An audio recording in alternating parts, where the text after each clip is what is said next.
March 14th, 1853.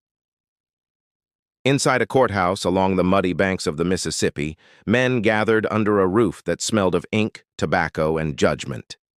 The air was thick, unmoving, a tension so dense it could choke. A man stood at the front, tall, quiet, his coat frayed from travel. He wasn't supposed to be there. He wasn't a buyer, not by trade, not by heart. But that day, he raised his hand. The price? 12 cents. The silence after? Priceless. No one understood why he did it. Some called it madness, others mercy. But every man in that room would remember the sound of that coin hitting the table, sharp, final, echoing like a sentence. Because that single act, that insignificant bid, would unravel everything. It would expose secrets buried beneath law and blood. And it would prove one thing. Sometimes redemption doesn't come from saints. It comes from men broken enough to try. Before we dive into this story, hit subscribe. Not for algorithms, but for memory. Because stories like this weren't written to be comfortable. They were written to be remembered. Drop a comment with where you're watching from. I read them all. Now, settle in. Because what began as a 12-cent purchase inside a forgotten courthouse would ignite a chain of defiance that history tried to erase, and one man's guilt would become his only compass toward redemption.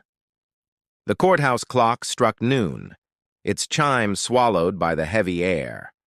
Men filled the room shoulder to shoulder, hats in hand, eyes fixed on the wooden platform where law met commerce. The smell of whiskey clung to the walls. At the front stood Samuel Harlan, tall and quiet, his coat dusted from miles of road. He wasn't a trader, not by choice, but something in his eyes said he'd come for more than business. A man beside him whispered, "You looking to buy, stranger?" Samuel didn't answer. His gaze lingered on the ledger, on the inked names that told stories of ownership and ruin. The hammer waited. The auctioneer, a pale man with lips too thin for mercy, cleared his throat. "Item 6, he called. The crowd hushed. "One male, age 28, healthy, skilled in ironwork." He smirked. 12 cents start. Laughter rippled through the room, low and cruel. No one bid. The number was an insult, less than the worth of a meal. But Samuel's hand rose, steady as iron, and the laughter stopped. 12 cents, he said. The words fell heavy, deliberate. The auctioneer blinked. "You mocking the law, sir?" Samuel's voice didn't waver. "No, I'm paying what the world says he's worth." A hush spread. The ironworker stood silent, his wrists bound, his eyes sharp. He watched Samuel as though searching for a trap. Behind him, the overseer shifted, his face hard with suspicion. The gavel dropped. Sold. The sound cracked like thunder, sealing something deeper than a deal. Samuel reached into his pocket, dropped the dull coins into the collector's palm, and turned toward his purchase. Outside, the air hit like fire. The sun glared off the courthouse roof, blinding. The ironworker followed, chains clinking softly.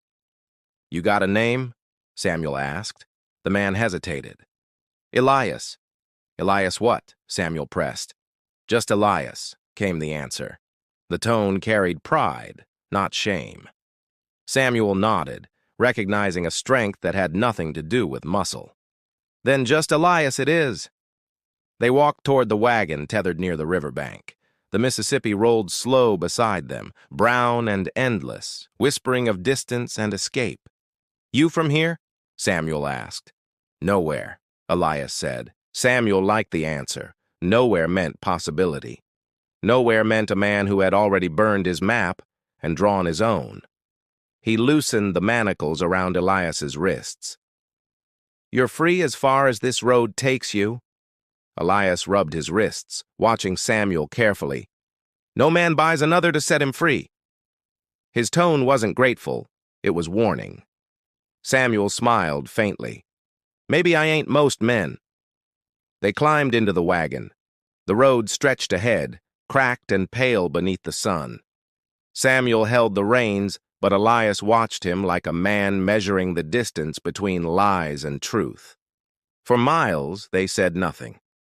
Only the rhythm of hooves filled the silence. Finally, Elias asked, "You ever owned anyone before?" Samuel shook his head. "No, but I've sold things worth more than I should have." The forest thickened around them. Pines whispered overhead, their scent clean, almost holy. Samuel felt the weight of the courthouse fade behind him, replaced by something he couldn't name, guilt shaped like redemption. Night fell fast. They camped by the river, flames casting long shadows across their faces. Samuel stared into the fire. "You don't owe me," he said. Elias replied, "I know, but I don't trust you either." Samuel laughed once, quiet and hollow. "Fair enough." He tossed another branch into the flames, sparks flying upward like prayers too small to reach heaven. Somewhere far off, a coyote cried. Elias turned the manacles in his hand, watching how the light caught the steel. "You from the north?" Samuel nodded. "Ohio." "Then what are you doing in this hell?" Samuel's answer came slow. "Finishing something." The words hung in the air, heavy with meaning. Elias didn't press. He'd learned that silence often spoke truer than confession. He rolled his blanket out, the firelight painting his face in gold and shadow. As Samuel lay back, staring at the stars, his mind drifted to the courthouse again. The men's laughter, the gavel's echo, the ledger that listed souls like property. He wondered how many names he'd forgotten. By dawn, they were moving again. Mist rose from the river, curling around the wheels. "Where are we going?" Elias asked. "North," Samuel said. "A man up there helps folks disappear." "Disappear?" Elias raised an eyebrow. "Sounds like a trick," Samuel smirked. "Sometimes a man's got to vanish to be found." The phrase lingered, sharp and strange. Elias didn't like riddles. They crossed into low country, where moss dripped from the trees like memory. Every mile carried them deeper into danger. The law didn't forgive men who questioned ownership, not in 1853. At midday, they passed a patrol. 2 riders, uniforms faded, eyes mean. One called out, "Papers!" Samuel handed them a folded sheet. The officer scanned it, suspicion curling his lip. "You a traitor?"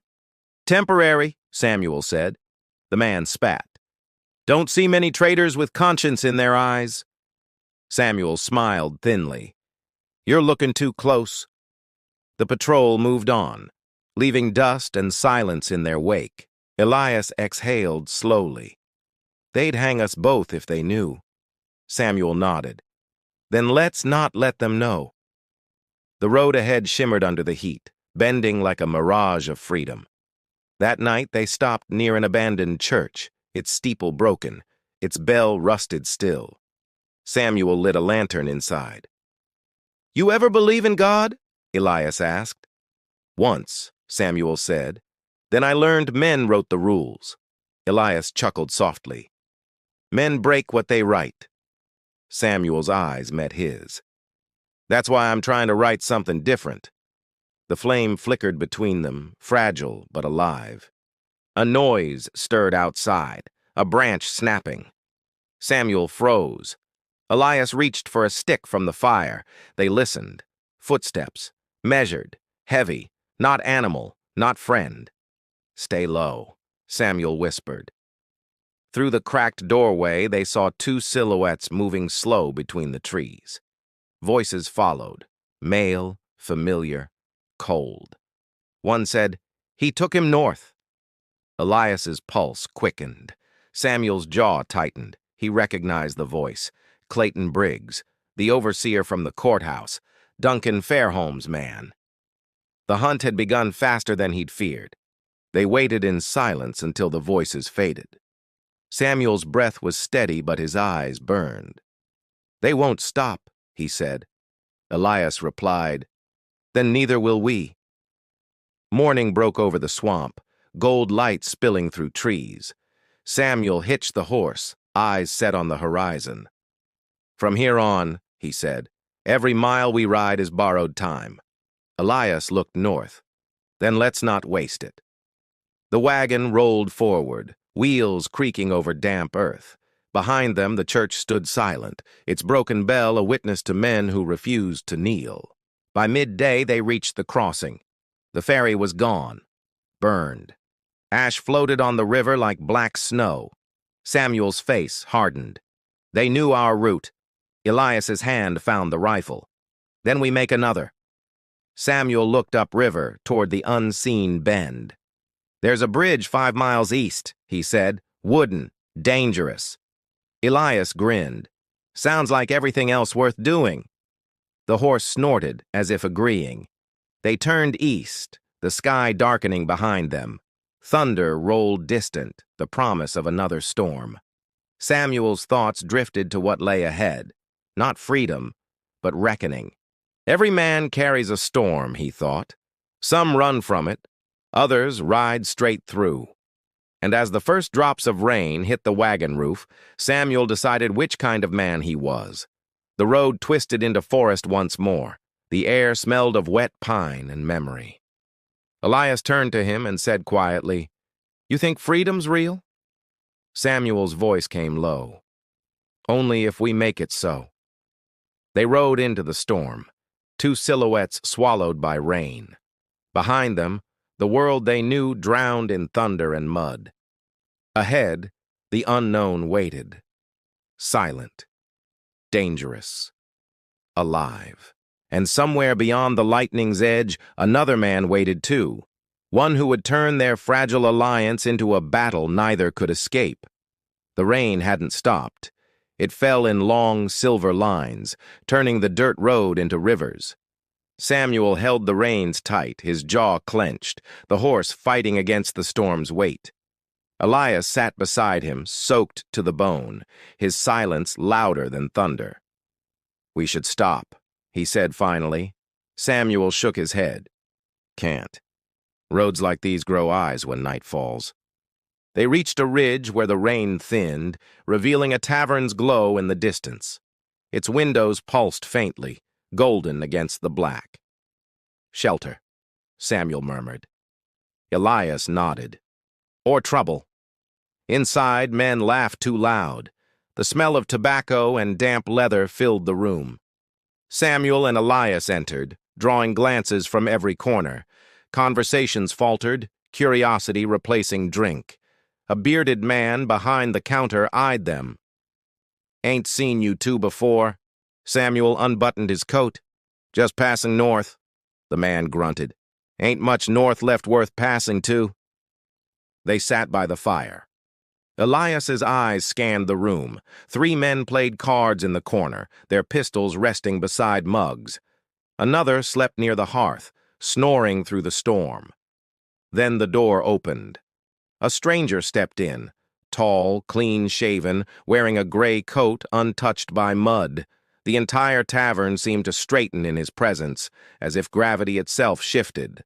Samuel froze. He knew that face.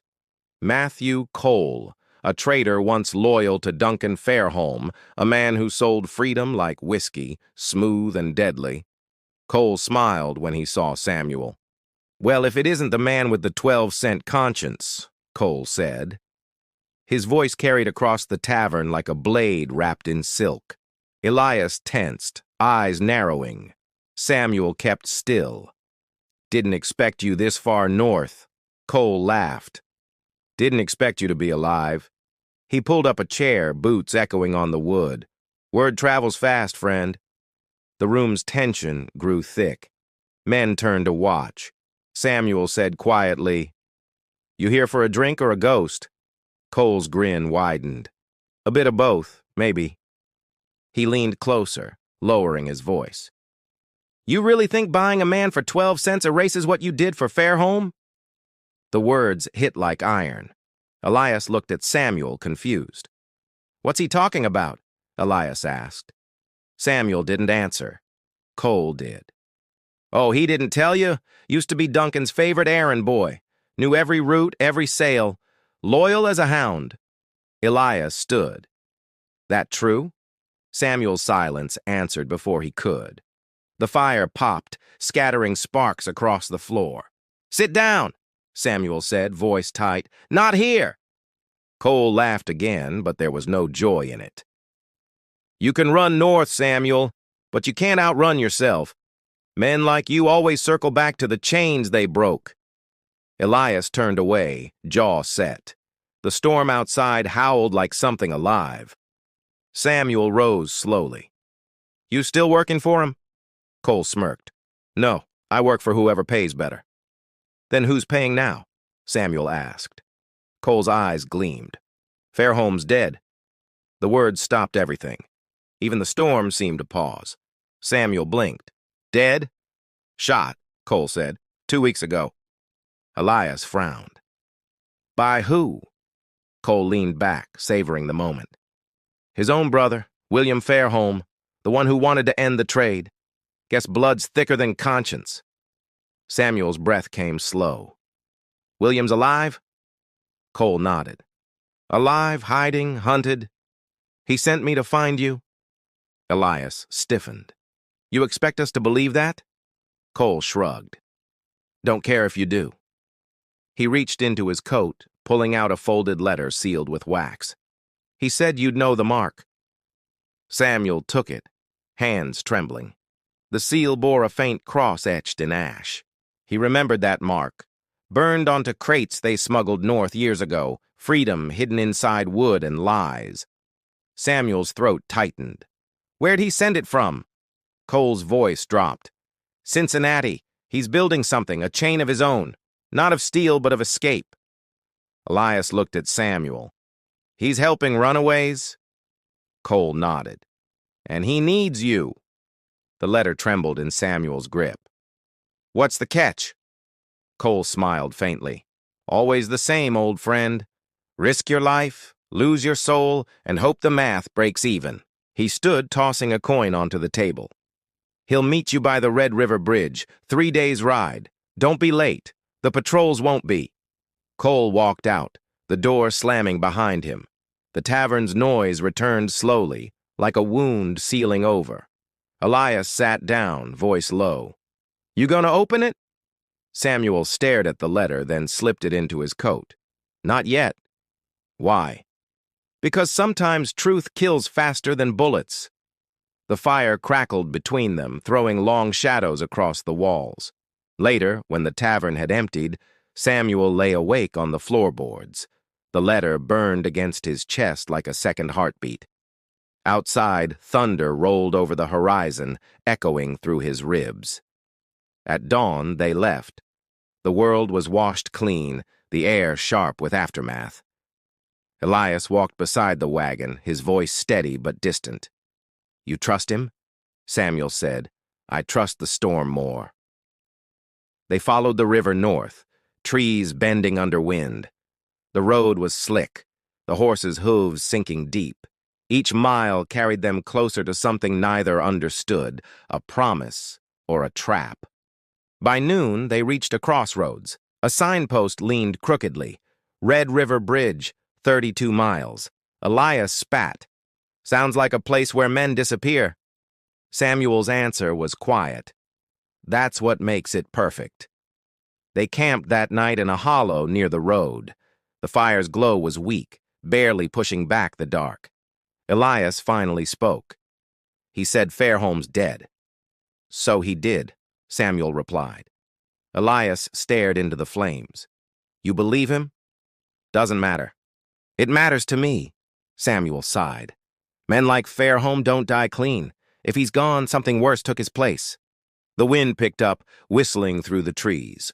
Samuel's mind wandered to William Fairholme, the brother who once spoke of salvation and built it from betrayal.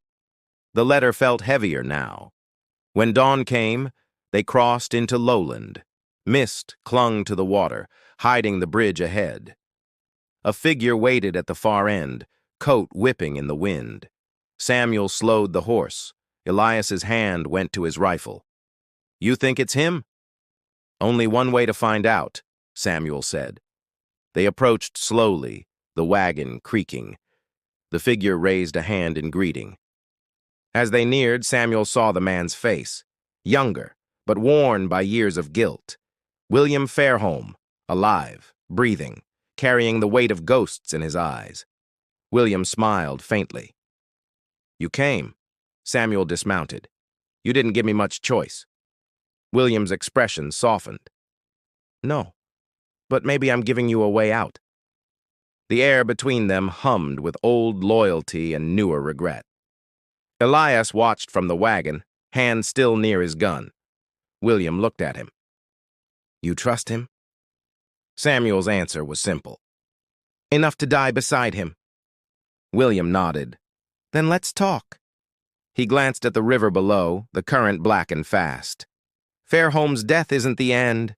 It's the beginning of something darker. His men want blood." Samuel frowned. "Yours?" "Mine. Yours. Anyone who ever said no to him." William's gaze hardened. "They've got riders on every road. You need to disappear before sunset." Elias looked to the trees. "And you?" William smiled, thin and tired. "I stopped disappearing a long time ago." The words carried finality, the sound of a man who'd already chosen his grave. A rifle cracked. The sound echoed across the river. William stumbled, eyes wide. Samuel lunged, catching him as he fell. The bridge exploded with motion, riders emerging from the mist. Elias fired back, shouting, "Ambush!" Bullets tore through the air. Samuel dragged William behind the wagon. Blood spread fast across his coat. "William, stay with me!" William's voice trembled. "You were right. It never ends." Samuel gritted his teeth. "Don't you die here, not for him." William's fingers tightened around his brother's letter. "Take it," he gasped. Samuel grabbed it as another bullet struck wood beside him. William's breath left in one final sigh. His eyes stilled, still open to the sky. Samuel felt something break inside him. The riders closed in, their shouts carried by the wind. Elias grabbed Samuel's arm. "We have to move!" Samuel looked once more at William's face, then turned toward the wagon. They fled into the trees, the sound of hooves thundering behind them. The river roared, the bridge burning in their wake. Samuel's grip on the letter tightened. The rescue had already begun to rot. As the forest swallowed them, Samuel whispered, "It was never a rescue." Elias shot him a glance. "Then what was it?" Samuel's voice was cold. "A design to fail, from the start." The woods swallowed the sound of pursuit. Mud clung to the wagon wheels, the river's roar fading behind them like a voice dying in the distance. Samuel gripped the reins, face streaked with rain and blood. Elias reloaded the rifle with shaking hands. "They'll follow," he muttered. Samuel nodded. "They always do." The horse stumbled over roots, but Samuel didn't slow.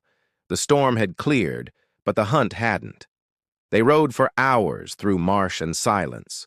The forest pressed close on every side, its shadows deep, its breath cold. When they finally stopped, night had already bled into the trees.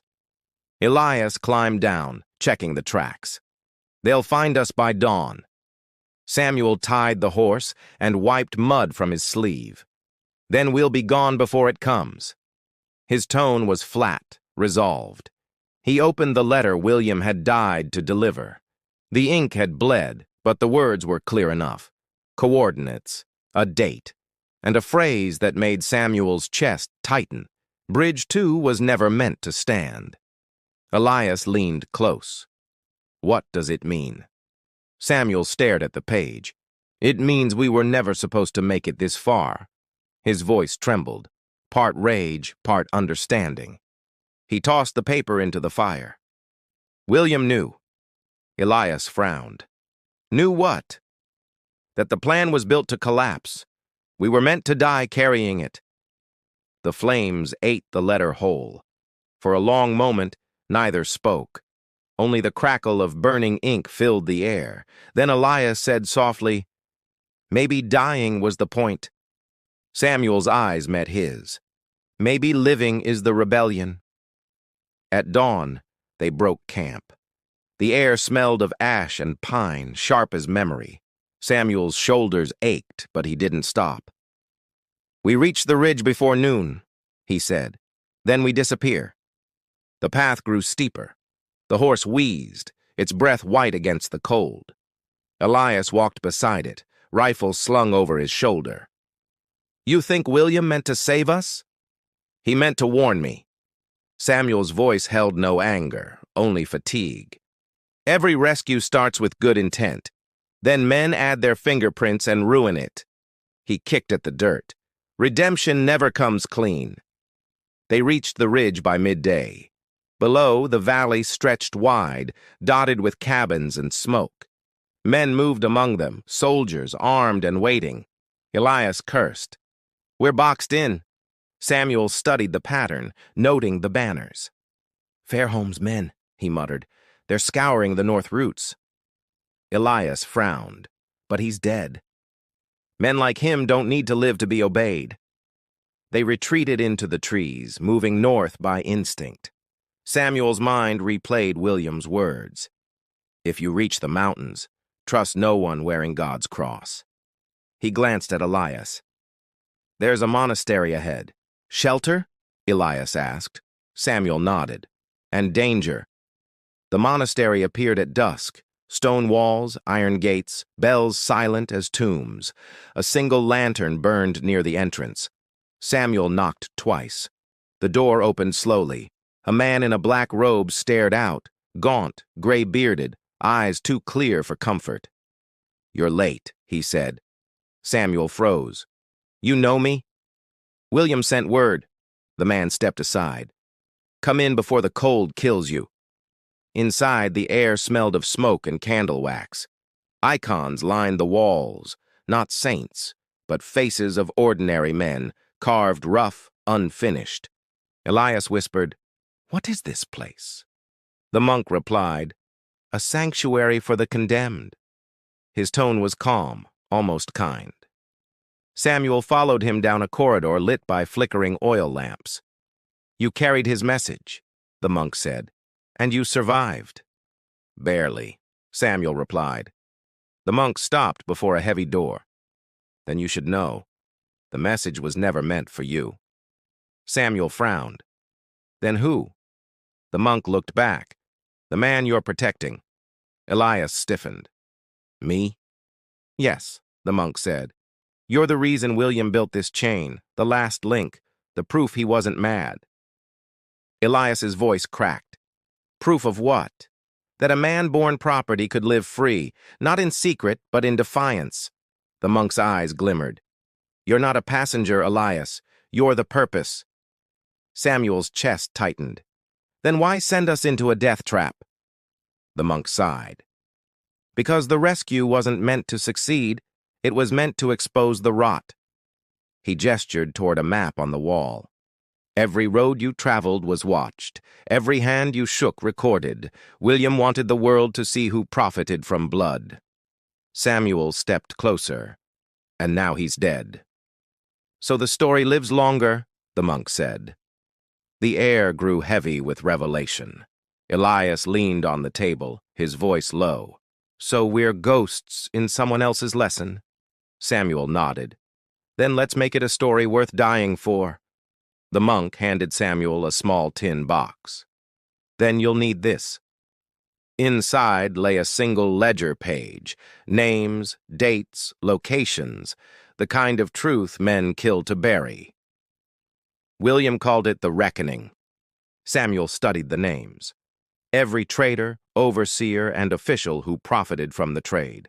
Fairholme's network exposed. "If this gets out," Samuel said, "men will hang." "That's the idea," the monk replied. Suddenly, a shout echoed outside. Hooves, steel. The monastery's silence shattered. The monk's eyes went wide. "They found us!" Samuel grabbed the box. "Elias, back door!"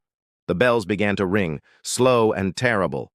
They fled through narrow halls, boots striking stone, arrows shattered glass behind them. Elias fired once, covering their escape. The monk's voice carried through the chaos. "Go north, to the river caves!" They burst into the cold night, running through brush and fog. Flames licked the monastery roof. Samuel didn't look back. "Keep moving," he shouted. Elias stumbled but pressed on. The forest swallowed them whole. By dawn, they reached the caves. Inside, the air was damp, echoing with distant water. Samuel dropped the box on a rock, breathing hard. "They won't stop now." Elias nodded, eyes burning. "Then neither do we." They opened the box again. The ink shimmered in the dim light, names stretching endlessly. "This is bigger than us," Elias whispered. Samuel smiled grimly. "Then maybe it's worth it." Outside, thunder rolled again, not from the sky but from cannon fire in the distance. The world was breaking open, one truth at a time. Samuel closed the box. "We finish this." He looked at Elias, seeing not the man he'd bought but the one he now followed. "We take this north," he said, "beyond the reach of law or prayer." Elias nodded. "And if they catch us?" Samuel's eyes hardened. "Then they'll have to kill us twice, once for what we carry and once for what we believe." The echo of his words lingered, steady as the drum of freedom itself. That night, as the fire burned low, Samuel dreamed of William's voice, whispering through smoke and distance. The rescue was never about escape. It was about proof. Samuel woke with a start, knowing exactly what came next. They would ride at dawn, north, through the ruins of loyalty and law, and this time they wouldn't be running. They'd be delivering judgment dressed as mercy, and no man born of this earth could stop them. The dawn bled red across the horizon, painting the clouds like open wounds. Samuel stood at the mouth of the cave, breath fogging, the tin box clutched to his chest. The forest below slept uneasy. Elias stirred beside the dying fire. His face was pale, his shoulder bound in cloth dark with blood. "You didn't sleep," he said. Samuel shook his head. "Sleep's for men with peace." The sound of distant drums drifted through the trees, not war drums, but the rhythm of search parties moving methodically. "They're close," Elias muttered. Samuel nodded. "They'll always be close." He opened the box one last time. The ledger pages glowed in morning light, a catalog of sins bound by ink. "If we die," Samuel said, "this can't." Elias met his eyes. "Then we don't die yet." They moved before sunrise, keeping to low ground. The mud was slick, the river swollen. Samuel led with purpose, every step measured. Elias followed, the rifle slung tight across his back. By midday, they reached the remnants of a burned bridge. The planks were ash, but the beams stood like bones. "Cross?" Elias asked. Samuel smiled grimly. "Only if we fly." They built a raft from fallen logs, working in silence. The river whispered beneath them, dark and hungry. Elias winced as he tied rope, his wound reopening. Samuel saw it, said nothing. The crossing took an hour. Halfway through, the current seized them, spinning the raft. The ledger nearly slipped into the water. Samuel caught it, clutching it to his chest as if it were life itself. They made shore exhausted, crawling onto the bank. Elias coughed hard, blood flecking his lips. Samuel leaned close. "You'll live." Elias's weak laugh answered, "You're a terrible liar." They pushed north until dusk. The forest changed, thinner, colder, filled with frost and silence. "Mountains ahead," Samuel said. "Once we cross, they can't track us." Elias replied, "If I make it that far." They found shelter in an abandoned cabin, roof sagging, air thick with dust. Samuel started a fire, heat flickering across cracked walls. "Rest," he said. Elias lay back, eyes heavy. "Wake me when the world ends." Hours passed. Samuel sat beside him, staring into flame. His mind wandered through years. The courthouses, the auctions, the faces of men who called cruelty commerce. All of it burned behind his eyes. He remembered the day he quit Duncan Fairholme's trade, the day he saw a boy no older than 12 chained to a post, waiting for a price. That face had followed him through every storm. Now the weight of it all pressed down. The guilt, the running, the impossible dream of balance. Samuel whispered to himself, "This ends with me." Elias stirred, hearing the words even half asleep. By morning, frost covered the windows. Elias coughed again, weaker now. "You keep staring," he said. "Waiting for me to die?" Samuel answered softly, "Waiting for you to stop pretending you will." Elias chuckled. "Then you'll wait forever." He reached for his coat pocket, pulling out something small, a silver coin. "Found it back at the bridge. Thought you might want it." Samuel took it, turning it in his hand. The engraving was faint but clear. 12 cents, the echo of where it all began. "Maybe it's a curse," Elias said. Samuel smiled. "Maybe it's proof." They left the cabin at noon. Snow fell steady, coating the trees. The world seemed cleansed, though neither man believed in purity anymore. "You ever think this ledger matters?" Elias asked. "Only if someone lives to read it." They trudged through snow until the mountains rose before them, black teeth against a white sky. Samuel felt the ache in his bones, but he kept moving. "1 more mile," he said. At the ridge, they saw smoke in the valley below, a small camp, a flag marked with the cross, soldiers. Elias swore. "They beat us here." Samuel scanned the horizon. "Then we go around." But before they could move, a rifle cracked. The shot tore through air and memory alike. Elias staggered, the world spinning. Samuel caught him as he fell. Blood stained the snow bright red. "Stay with me," Samuel shouted. Elias's voice was a whisper. "Told you. Wait forever." Samuel pressed his coat against the wound. "You're not dying here." "Then where?" Elias asked, smiling faintly. "Where's a man like me die clean?" Samuel's throat tightened. He lifted Elias, dragging him toward the rocks. Bullets whistled past. The soldiers' voices grew louder. Samuel ducked behind a ridge, panting. "Hold on, damn you!" Elias's hand gripped his arm weakly. "The ledger," he rasped. "Take it." Samuel refused. "We both take it." Elias smiled through pain. "No, one man carries history. The other carries it out." His breathing faltered. "You carry it, Samuel. Make it mean something." Samuel's heart pounded. "Don't you dare!" Elias's eyes softened. "It already means something." And then he was still. For a long moment, the snow fell in silence. Samuel sat frozen, his hand still gripping Elias's lifeless one. Around him the wind howled through pine and grief alike. Then he stood. The ledger under his coat felt heavier than stone. He wiped his face, picked up Elias's rifle, and turned toward the valley. "You wanted meaning," he whispered. "You'll have it." He descended slowly, every step deliberate. The camp below buzzed with soldiers around a fire. Their laughter echoed, the sound of men who thought they'd already won. Samuel walked straight into their midst, hands empty, face calm. One of the soldiers turned. "Who the hell?" The rifle fired before he finished. Chaos erupted. Samuel moved like a ghost through smoke. He didn't stop until the camp was ash and silence. His side bled, his breath ragged, but his purpose clear. He dropped the ledger onto a burning table. "You wanted truth," he murmured. "Now choke on it." The pages curled, blackened, then lifted on wind, ashes scattering into dawn. The men who'd written them were gone, but their sins would drift forever in history's throat.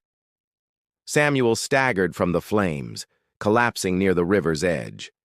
The world blurred. He looked at the coin in his hand, dull, ancient, 12 cents glinting faintly in sunrise. He smiled weakly. "You win, Elias." His eyes closed. For a heartbeat, everything stilled. Then a gust of wind swept the ashes north, carrying their story farther than either man ever could. Weeks later, travelers found the camp's ruins. Among the ashes, they discovered a single charred page, a name still legible at the top: Samuel Harlan.